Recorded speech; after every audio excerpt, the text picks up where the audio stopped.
Fadilatul muhtaramin al-ulama an-nujaba wa masyaikhana al-fudala, para hadirin hadirat jamaah Masjid Agung Kudus rahimakumullah wa radhiya ankum wa barakalakum. Mari kita bersama-sama sebelum melanjutkan kajian muqaddimah tafsir, kita berbarengan untuk niat i'tikaf di masjid terlebih dahulu. Bismillahirrahmanirrahim. Nawaitul i'tikafa fi hadzal masjidi sunnatan lillahi ta'ala. Pada pembahasan malam Ahad yang lalu, kita masih berkaitan dengan pembukaan tafsir, pembahasan terkait muqaddimatut tafsir. Kemarin poin yang terakhir kami sampaikan bahwasanya Dr. Wahbah Zuhaili mengatakan Al-Quran diturunkan kepada Nabi Muhammad SAW itu secara berangsur-angsur. Ada yang turun karena memang situasi dan kondisi, ada ayat yang turun karena ada pertanyaan. Lalu berapa lama Al-Quran turun secara berangsur-angsur kepada Nabi Muhammad SAW? Dr. Wahbah Zuhaili dan beberapa ulama menyatakan bahwasanya ya selama Rasulullah jadi Nabi sampai wafatnya itulah kira-kira Al-Quran turun secara berangsur-angsur. Kalau dihitung-hitung Rasulullah itu berada di Mekah mulai tahun awal kenabian itu sampai kira-kira tahun yang ke-13. Terus 10 tahun yang terakhir ada di Madinah. Berarti kalau di total berapa? 23 tahun. Nah, sekarang yang menjadi pertanyaan, mengapa Allah Subhanahu wa ta'ala menurunkan Al-Quran kepada Rasulullah itu secara berangsur-angsur? Kok tidak seperti Suhufi Musa, yang mana Nabi Musa berkholwat di Gunung Tursina, terus mushafnya turun blek dari langit di hadapannya. Akhirnya Nabi Musa pulang lihat umatnya sesat, dibanting itu mushaf, pecah. Nah, kalau Qur'annya yang pecah repot kita, belum sempat baca isi wahyu Tuhan itu apa, malah rusak. Tapi kenapa di zamannya Kanjeng Nabi Al-Quran turun secara berangsur-angsur? Di sini Dr. Wahbah Zuhaili mengatakan, yang pertama, tathbitu qalbin Nabi sallallahu alaihi wasallam wa taqwiyatu fuatihi liyahfadhahu wa ya'ihi. Hikmah yang pertama Al-Quran diturunkan berangsur-angsur adalah agar memperkuat hafalannya Nabi Muhammad sallallahu alaihi wasallam. Perlu diingat, Rasulullah itu sifatnya ummi. Ummi itu artinya tidak bisa baca, tidak bisa nulis. Sementara di zaman itu ya, belum ada HP, belum ada flash disk ya, belum ada alat media tulis yang mumpuni. Maka kalau mau memiliki sesuatu, mau memiliki informasi yang berharga, mau tidak mau harus menggunakan kekuatan otak atau kekuatan hafalan. Ini sifatnya orang Arab. Makanya jangan aneh kalau Imam Syafi'i ngapalaken kitab Muwatta'nya Imam Malik yang berisi ribuan hadis itu tidak sampai seminggu, 3 hari atau 2 hari selesai. Kita ngapal ke Alfiyah 100 bait aja ya, pontang-pantingnya Masya Allah 100 bait tok ya. Nah ini, maka Al-Quran diturunkan berangsur-angsur. Pertama fungsinya adalah agar Rasulullah itu kuat hafalannya. Makanya ini bagi santri-santri yang mau menghafalkan Quran, ora usah ngoyo ngapal ke Quran iku. Iya, sithik-sithik asal kelakon. Ora ojo sithik-sithik ora kelakon malah suwe tok pondok iso repot niki mangke. Sithik-sithik kelakon. Karena di setiap ayat yang kita baca itu ada artinya, itu ada sirnya, ada rahasianya. Kalau kita hafal, wah nikmat itu. Jangan ngoyo. Saya teringat Allah yarham dulu kalau nggak salah ya, termasuk putranya sekarang khidmah di sini yaitu Kiai Latif Romo Yai Sali Komarul Hadi. Kalau tidak salah, beliau ngapalaken juz 1 sampai juz 10 itu 7 tahun. Juz 1 sampai juz 10 7 tahun. Di sini ya pondok berapa tahun ya? Setahun ngapalke 3 juz. Wah, ngungkuli Mbah Yai Sahli sampean ya. Tapi itu hikmahnya itu luar biasa.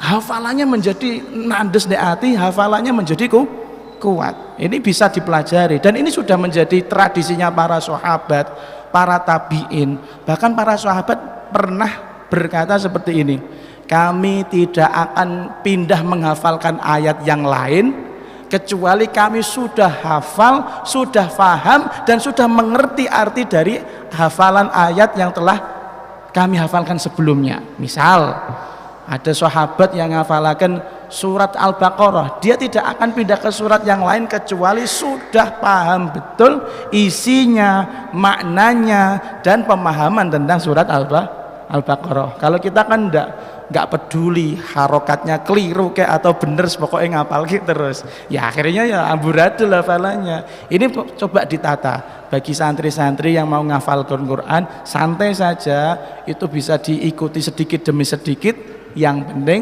kuat hafalannya. Contoh Kanjeng Nabi. Kanjeng Nabi itu Qurannya sempurna berapa tahun? 23 tahun. Lah kamu kok mau setahun setengah selesai, itu mau gimana? Nganut siapa kamu gitu ya. Ibaratnya seperti itu. Maka hikmah yang pertama, saya ulangi lagi, kenapa Al-Qur'an turun berangsur-angsur kepada Rasulullah sallallahu alaihi wasallam agar hatinya kuat hafalan terhadap apa yang diturunkan kepada beliau, yaitu Al-Qur'an. Hikmah yang kedua, kata Dr. Wahbah Zuhaili, mura'atu muqtadhayatit tadarruji fit tasyri', menjaga stabilitas masyarakat. Menjaga stabilitas masyarakat. Kalau nggak paham stabilitas, ketenangan masyarakat itu, dan memberi waktu kepada umat agar bisa menerima syariat sedikit demi sedikit, semakin lama semakin apa? meningkat. Saya ulangi lagi, hikmah yang kedua kenapa Al-Qur'an diturunkan secara berangsur-angsur adalah menjaga stabilitas atau kenyamanan, apa jadi? Ketenangan masyarakat, dan agar mereka siap untuk menerima syariat-syariat yang lebih berat. Gini, ada sebuah riwayat yang diriwayatkan oleh Imam Bukhari dengan sanadnya beliau yang nyambung kepada Sayyidah Aisyah radhiyallahu anha. Sayyidah Aisyah mengatakan gini, innama nazala awwalu ma nazal minhu suratun minal mufassal. Sesungguhnya termasuk ayat-ayat, surat-surat yang pertama kali turun kepada Rasulullah adalah surat-surat yang pendek. Fiha dzikrul jannah wan nar. Di situ disebutkan tentang neraka dan surga. Hatta idza thaban nasu ilal Islam nazalal halalu wal haram. Sehingga dari pembahasan surga, pembahasan neraka, lama-lama Allah memasukkan wahyu-wahyu yang berkaitan dengan halal dan haram, yaitu syariatul Islam. Jadi Allah Subhanahu wa taala menurunkan ayat-ayat atau surat-surat di periode Mekah itu tidak langsung ayo sholat, ayo zakat, ayo haji. Orang-orang ini belum kenal Islam, dikasih tahu dulu Islam itu rahmatan lil alamin, dikenalkan dengan akhlaknya kanjeng Nabi. Terus aneh hadis itu seperti ini, kata Sayyidah Aisyah, walau nazala awwalu syai'in la tashrabul khamr laqalu la nada'ul khamr abada, walau nazala la taznu laqalu la nada'uz zina. Kata Sayyidah Aisyah, seandainya ketika awal kali Rasulullah menjadi nabi kok Allah menurunkan ayat la tashrabul khamr, jangan minum minuman keras, padahal hobinya, ngetehnya atau ngopinya orang kafir Quraisy itu khamr, alkohol, iya, ngopinya mereka itu.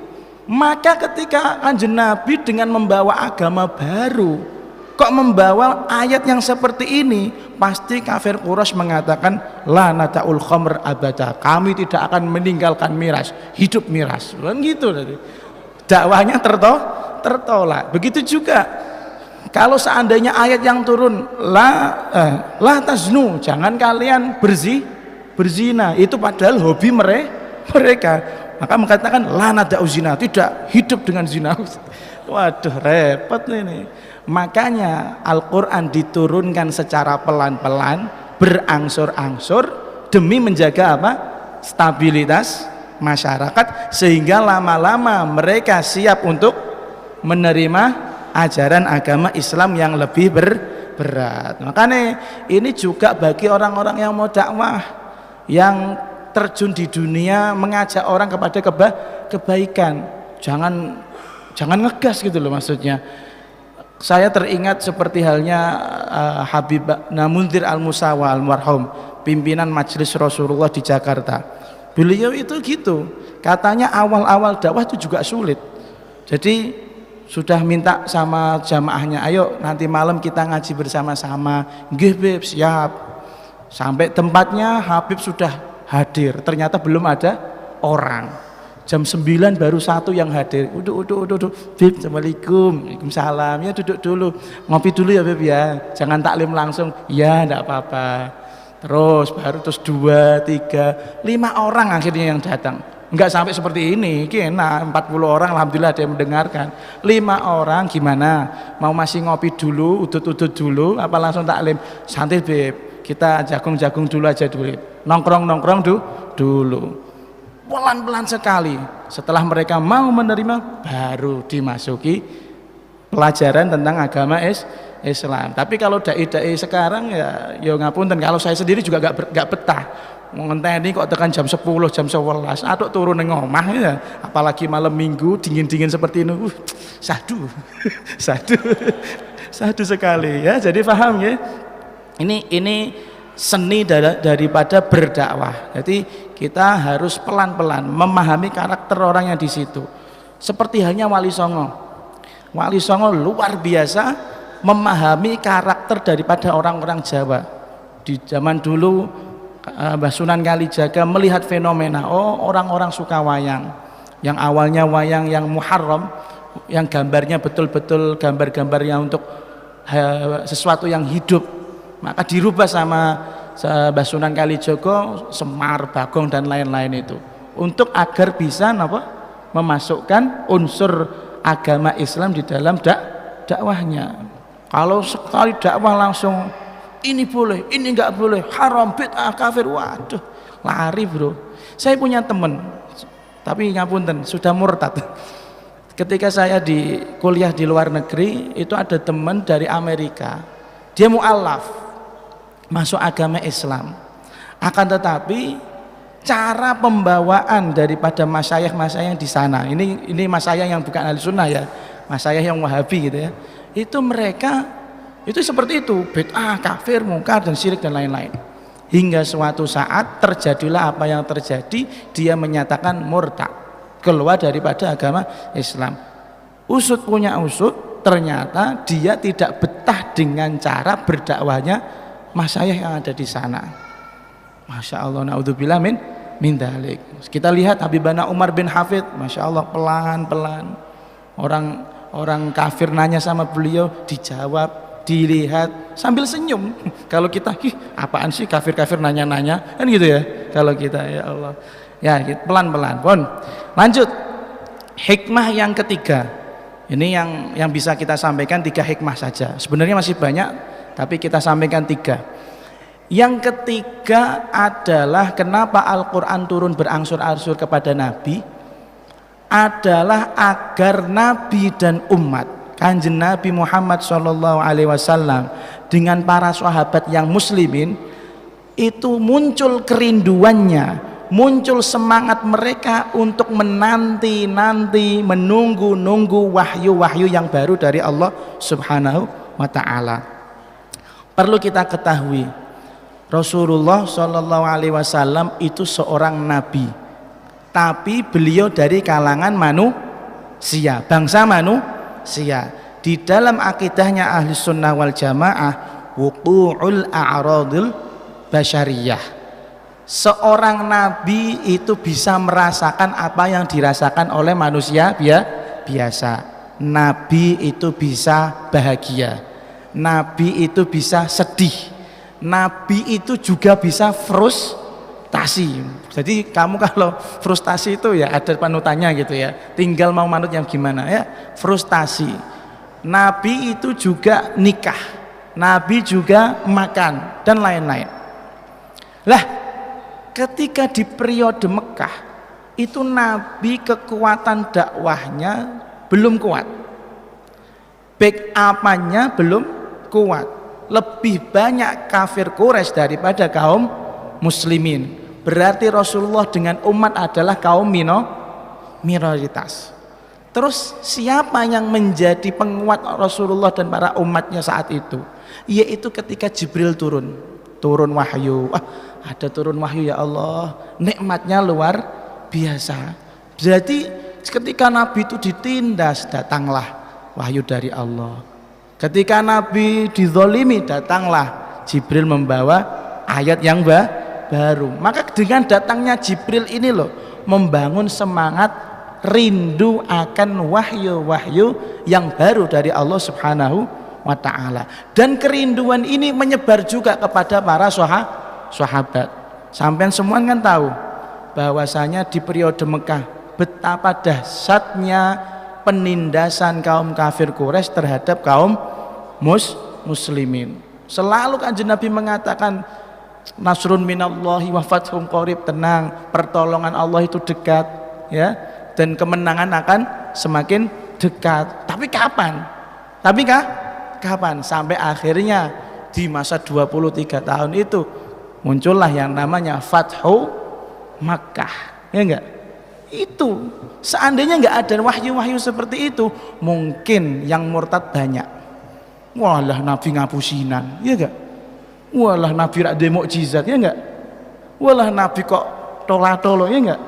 Makanya dengan datangnya Jibril kepada Kanjeng Nabi itu sudah menjadi penguat keimanan Nabi dan pengimanan para sahabat.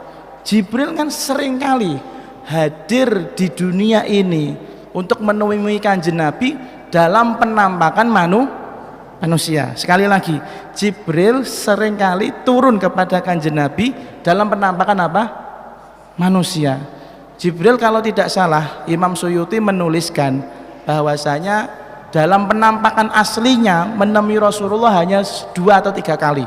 Yaitu yang pertama kali ketika mau dibelah dadanya, kemudian yang kedua di Ghari Hira, ya, gua Hira, dan yang ketiga ketika mau Isra Mi'raj.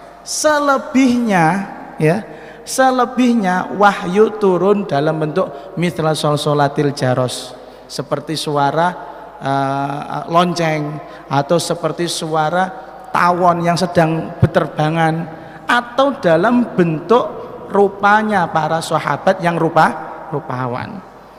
Berarti kan Kanjeng Nabi habis didatangi Jibril mesti cerita, siapa itu tadi yang datang? Kami nggak tahu ya Rasulullah, itu tadi Jibril. Ya, itu tadi Jibril. Oh, itu tadi Jibril ya. Kan semangat kita ya.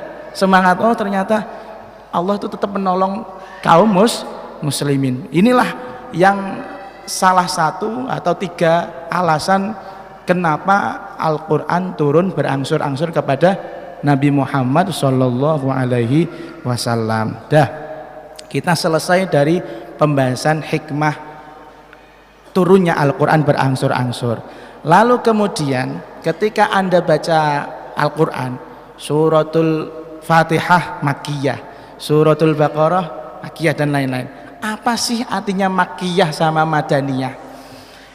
Makkiyah adalah ayat-ayat atau surat-surat yang diturunkan kepada Kanjeng Nabi Muhammad sallallahu alaihi wasallam sebelum beliau melakukan hijrah ke Madinah. Paham ya? Ayat-ayat atau surat-surat Makkiyah adalah surat atau ayat yang diturunkan kepada Nabi Muhammad sallallahu alaihi wasallam ketika beliau masih di periode Mekah, belum hijrah. Oh berarti selama ini kan masyarakat berpandangan kalau Makkiyah ya turun di Mekah kan gitu ya. Salah. Yang benar turun ketika Kanjeng Nabi belum hijrah. Mau turun di Madinah kek, mau turun di Taif, mau turun di Jeddah atau manapun itu, selama Rasulullah belum hijrah, maka ayat dan surat-surat yang turun saat itu dikatakan surat Makkiyah. Jelas ya? Jelas. Periode Mekah maksudnya seperti itu. Lalu kalau Madaniyah apa berarti? Yaitu surat-surat atau ayat-ayat yang diturunkan kepada Rasulullah ketika Rasulullah sudah hijrah, walaupun Rasulullah berada di Mekah. Contoh ayat yang turun di periode Madinah tapi turunnya di Mekah, dianggap Madaniyah tapi turun di Mekah. Haji yang dilakukan oleh Rasulullah Shallallahu Alaihi Wasallam sekitar tahun 9 atau 10 Hijriah, itu ada ayat yang masyhur, al-yauma akmaltu lakum dinakum wa atmamtu alaikum ni'mati wa raditu lakumul islama dina. Itu para ulama mengatakan ayat ini diturunkan di Mekah, tapi masuknya termasuk ayat Madaniyah. Kenapa Madaniyah? Karena Rasulullah sudah hijrah. Berarti senajan walaupun Rasulullah di Mekah tapi Rasulullah sudah hijrah, maka ayatnya disebut ayat Madaniyah. Sudah paham ya? Lalu apa sih ciri-ciri Makkiyah dan Madaniyah? Ciri-ciri Makkiyah dan Madaniyah secara garis besar bisa dibedakan karena mengingat periode Mekah dakwahnya Rasulullah itu berat, masih melawan orang kafir Quraisy. Kalau di Madinah rata-rata sudah masuk Islam. Ciri-cirinya yang paling jelas adalah ketika periode Mekah kebanyakan itu cerita-cerita tentang umat zaman dulu. Umat zaman dulu kena adab loh, kamu nggak ngikut aku tah, intinya seperti itu. Umat zaman dulu kena kayak kaum Samud, Ad dan lain-lain. Itu cerita-cerita di periode Mekah. Maka ciri khasnya ayat-ayat periode Mekah itu pendek-pendek, ayatnya cekak. Tapi kalau di periode Madinah, karena Rasulullah sudah menjadi pemimpin di Madinah, yang ayat yang turun adalah ayat-ayat kebanyakan tentang hukum ya. Ciri khasnya yang lain, ayat-ayat hukum ini panjang-panjang, ayatuddin ya. Tatanan negara itu ada di periode Madinah. Halal haram ya, halal haram sunnah dan wajib dan lain-lain itu ada di Madinah. Itu secara garis besarnya. Lalu kita mau ndak mau harus tahu apa itu asbabun nuzul. Di dalam Al-Quran itu ada ayat-ayat yang turun karena sesuatu di belakangnya, karena latar belakang. Lalu asbabun nuzul itu apa? Yaitu sebuah kejadian yang melatar belakangi turunnya sebuah ayat. Kejadian yang melatar belakangi turunnya sebuah ayat. Itu kalau Quran. Kalau hadis namanya asbabul wurud. Nah, apa sih faedahnya mengetahui asbabun nuzul? Di sini Imam Suyuti di dalam kitab Al-Itqan menyebutkan beberapa, saya sebutkan beberapa saja. Yang pertama, manfaat mengetahui asbabun nuzul adalah kita tahu apa sih rahasianya Allah Subhanahu wa ta'ala memberikan kita sebuah syariat yang baru, seperti syariatul sholat, syariatul sodaqah, syariatul haji. Itu kalau kita nggak tahu asbabun nuzulnya juga enak.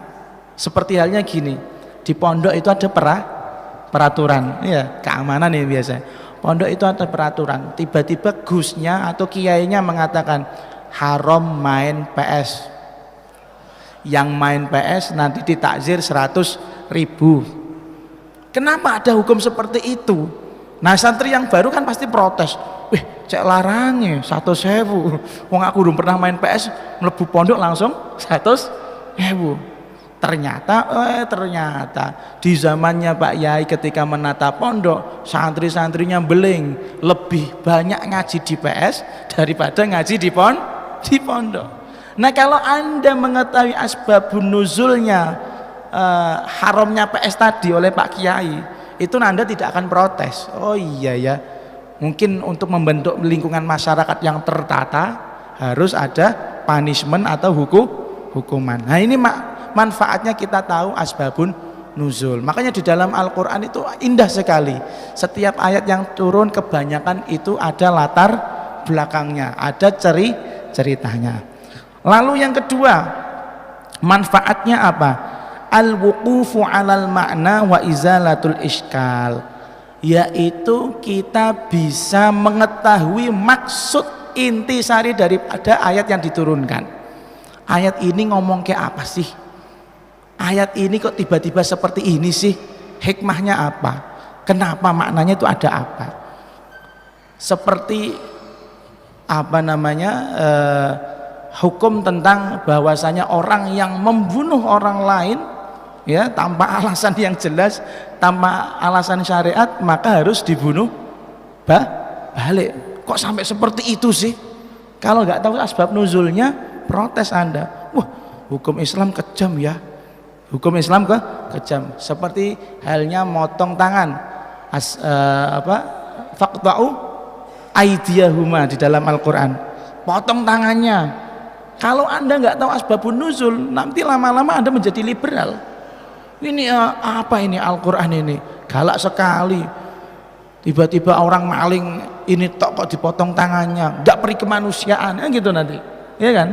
Tapi kalau Anda tahu asbab nuzulnya, itu nanti selesai masalah. Lalu yang selanjutnya, ma'rifatu asbabin nuzul.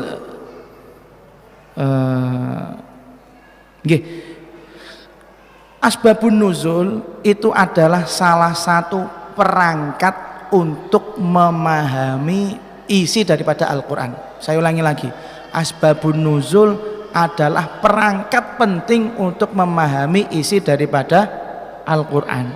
Anda mau mengetahui isi daripada Al-Quran, kok mau mengandalkan terjemahnya Kemenak atau terjemah Al-Ibris yang utawi iki tok ya, terjemahnya tok, sesat.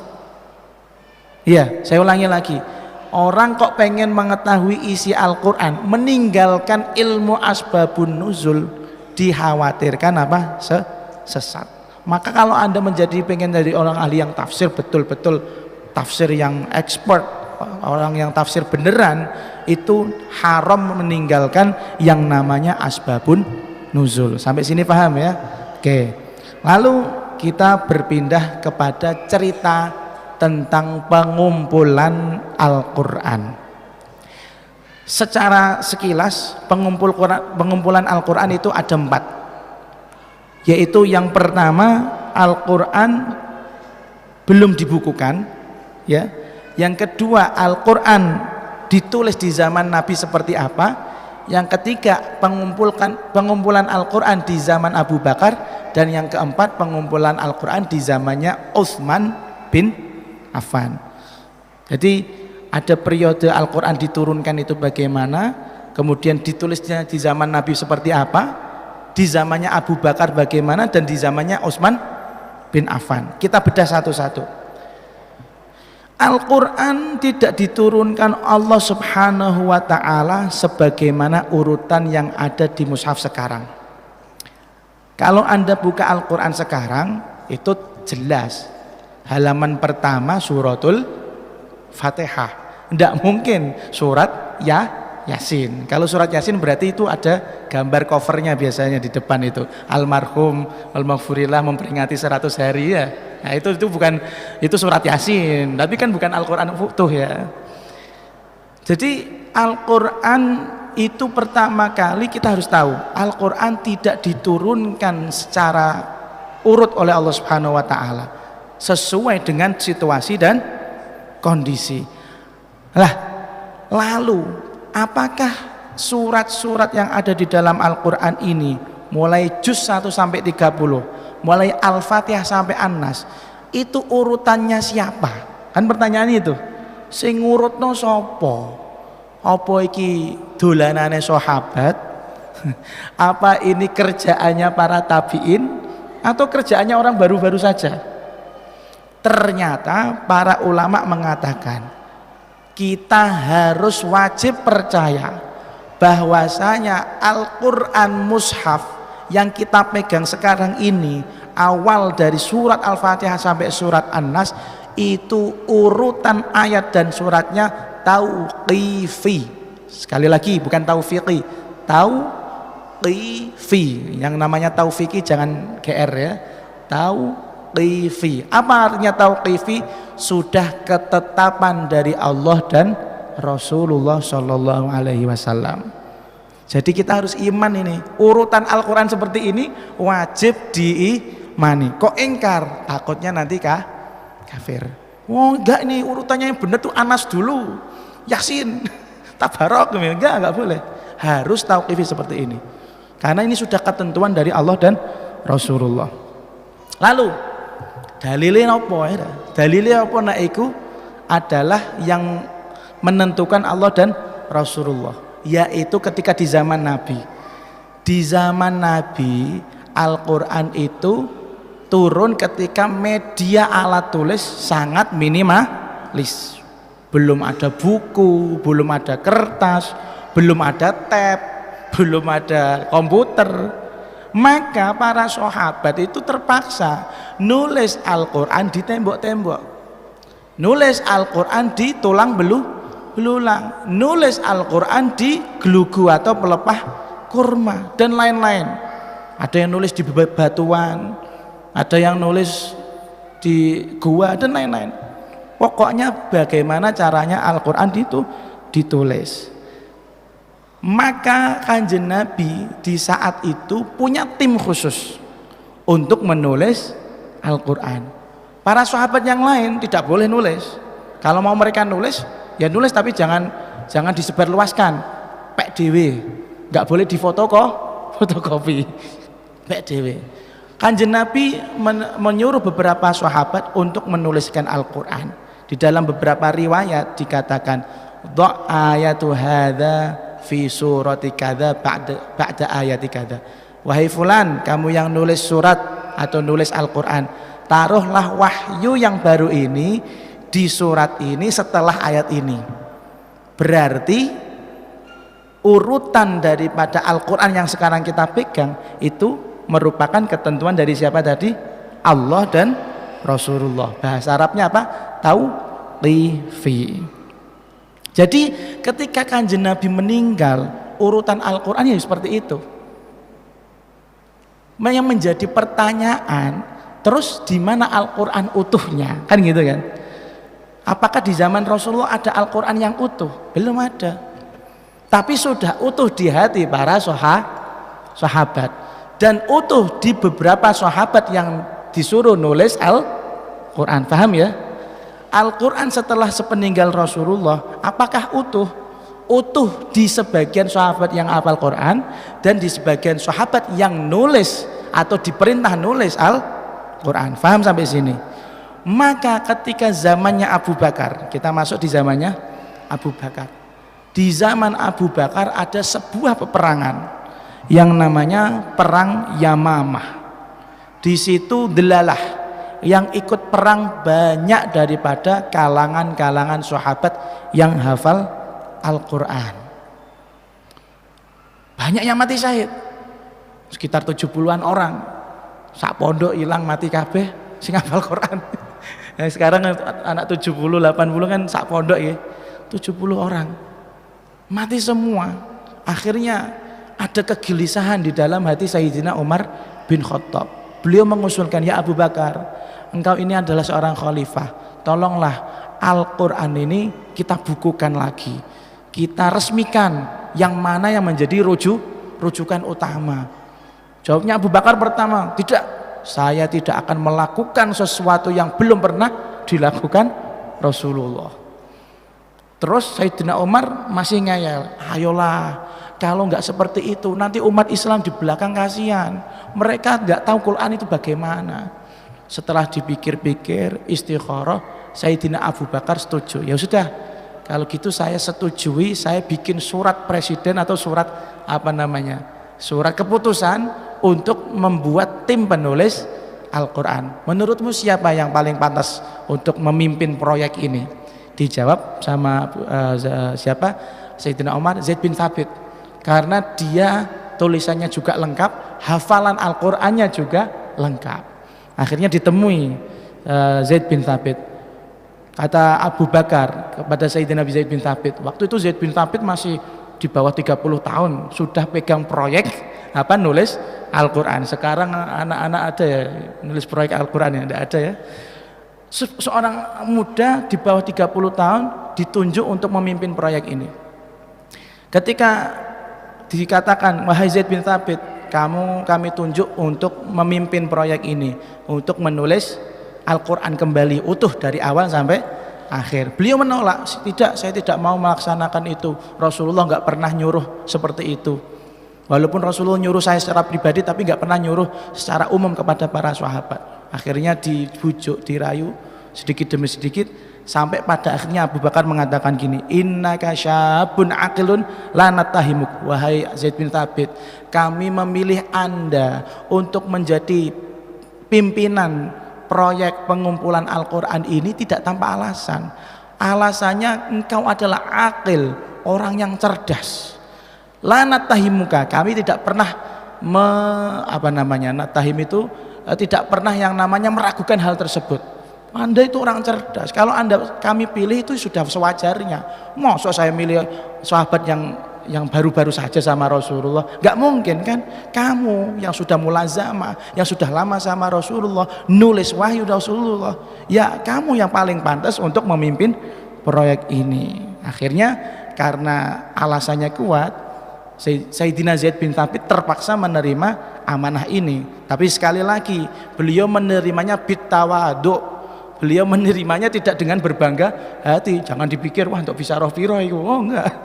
Ini bukan proyek bukan proyek yang kecil-kecilan, ini proyek yang abadi ganjarannya. Akhirnya kemudian kata Zaid bin Thabit, akhirnya kami laksanakan tugasnya Abu Bakar tersebut. Fatatabba'tul Qur'an ajma'uhu. Saya akhirnya mencari-cari Al-Qur'an. Sekecil apapun tulisan saya cari.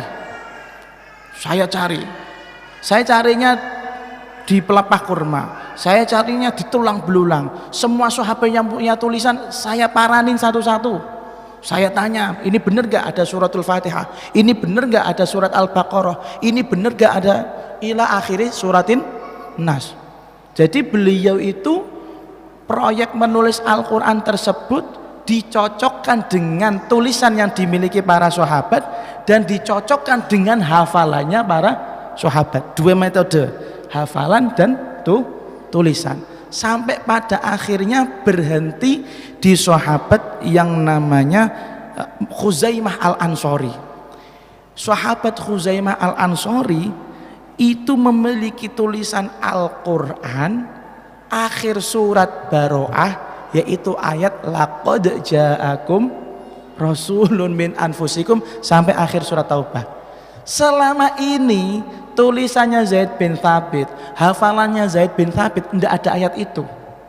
Bahkan tulisan-tulisan sahabat yang lain, hafalan sahabat yang lain tidak ada tulisan itu.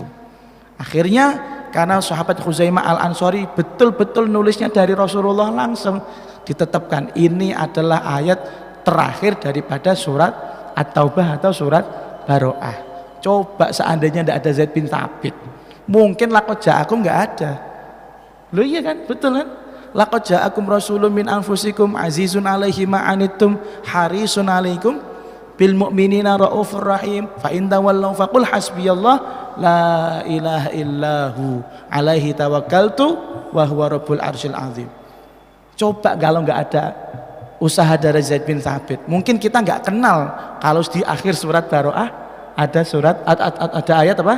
Laqad ja'akum. Berarti jasanya luar biasa. Singkat cerita, zamannya Abu Bakar Siddiq ini, Zaid bin Thabit berhasil menulis Al-Quran dari awal sampai akhirnya. dari awal sampai akhir, tapi yang tercetak atau yang tertulis hanya satu mushaf. Lalu mushaf itu disimpan di rumahnya Abu Bakar Siddiq. Ketika Abu Bakar Siddiq meninggal, kemudian berpindah ke Sayyidina Umar bin Khattab dan terakhir di tempatnya Sayyidah Hafsah. Ketika di Sayyidah Hafsah, Sayyidina Umar bin Khattab meninggal, naiklah tahta yaitu khalifah yang ketiga Amirul Mukminin Sayyidina Utsman bin Affan.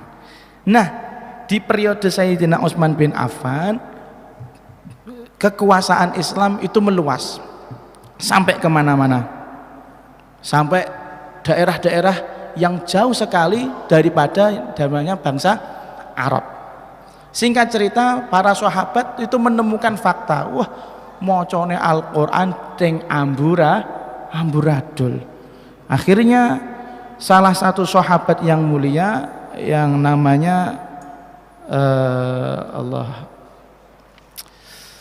di dalam kitab Sahih Bukhari, Hudzaifah bin Yaman mengatakan kepada Utsman bin Affan, ya Amirul Mukminin adrik hadhil ummah qabla ay yakhtalifu fil kitab ikhtilafal yahud wan nasara.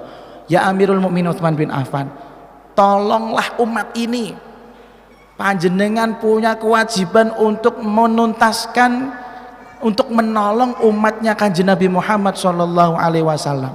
Jangan sampai mereka membaca Al-Qur'annya berbeda-beda sebagaimana perbedaan yang ada di kalangan Yahudi dan Nasrani. Kita tahu Injil, nggih? Kitab Injil Nasrani itu berapa versi? Banyak versinya. Saya nggak tahu ya, nggak pernah mempelajari itu. Tapi banyak versinya. Ada versi yang si fulan, ada versi fulan, dan lain-lain. Perjanjian lama, perjanjian baru.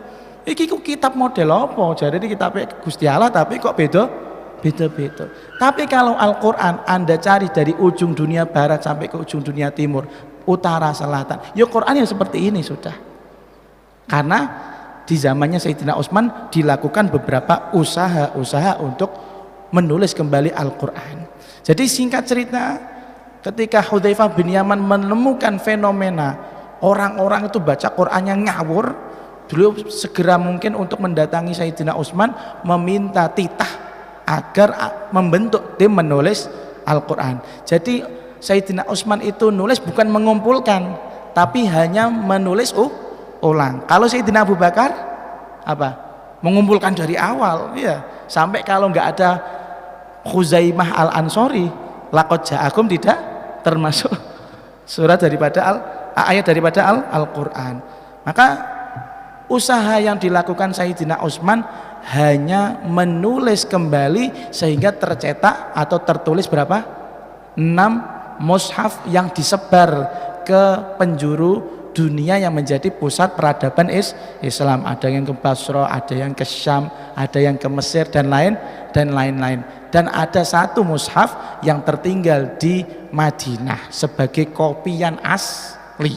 Nah, makanya sekarang itu ada, kalau Anda ke Dukcapil atau kemana-mana, ada yang namanya legalisir. Jadi Quran itu legalisir waktu itu.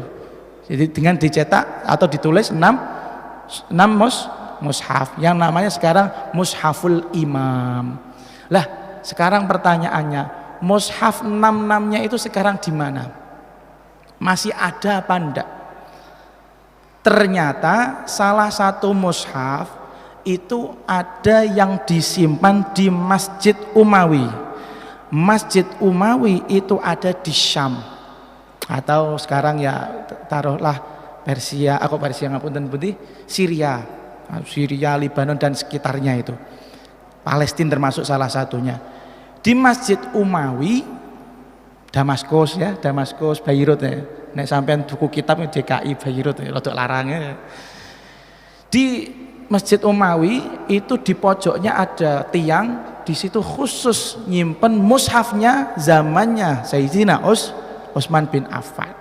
Lah, sampai zamannya Imam Ibnu Katsir yang mengarang Tafsirul Qur'anil Azim, itu beliau masih sempat baca, beliau sempat ngaji mudarosah dengan Quran tersebut.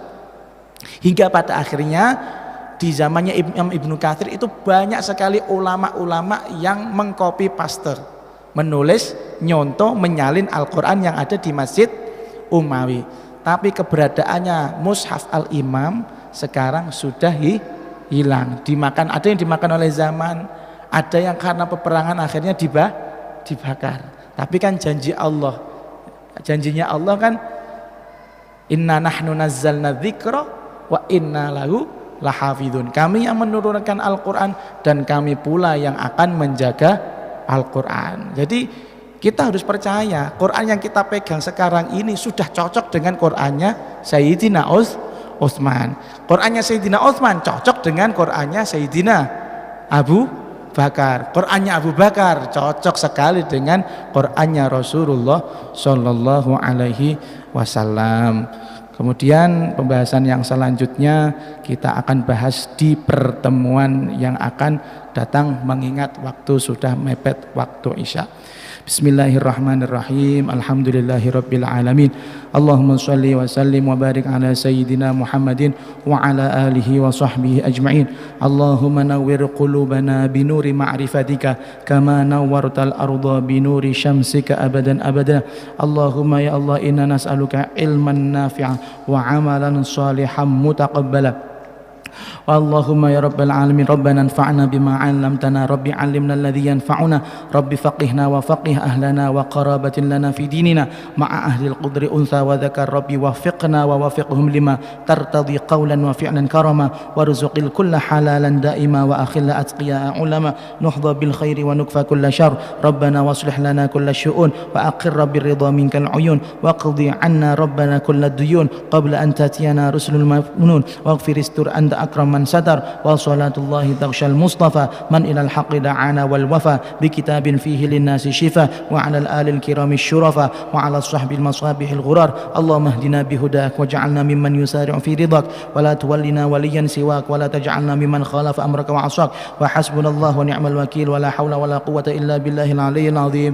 Ya rabbana tarafna bi annana qtarafna wa annana أشرفنا فاتب علينا توبة تغسل لكل حوبة واستر لنا العورات وآمن الروعات واغفر لوالدينا ربي والآل والإخوان وسائر الخلان وكل ذي محبة أو جيرة والمسلمين أجمع آمين. ربي أسمع فضلا وجودا من نال باكتساب بالمصطفى الرسول نحظى بكل سول صلى وسلم حبي وآله وصحبي عدد طش السب والحمد للإله في البدء والتناهي والحمد للإله في البدء والتناهي. صلى الله على سيدنا محمد وعلى آله وصحبه وسلم والحمد لله رب العالمين. ثم السلام عليكم ورحمة الله وبركاته.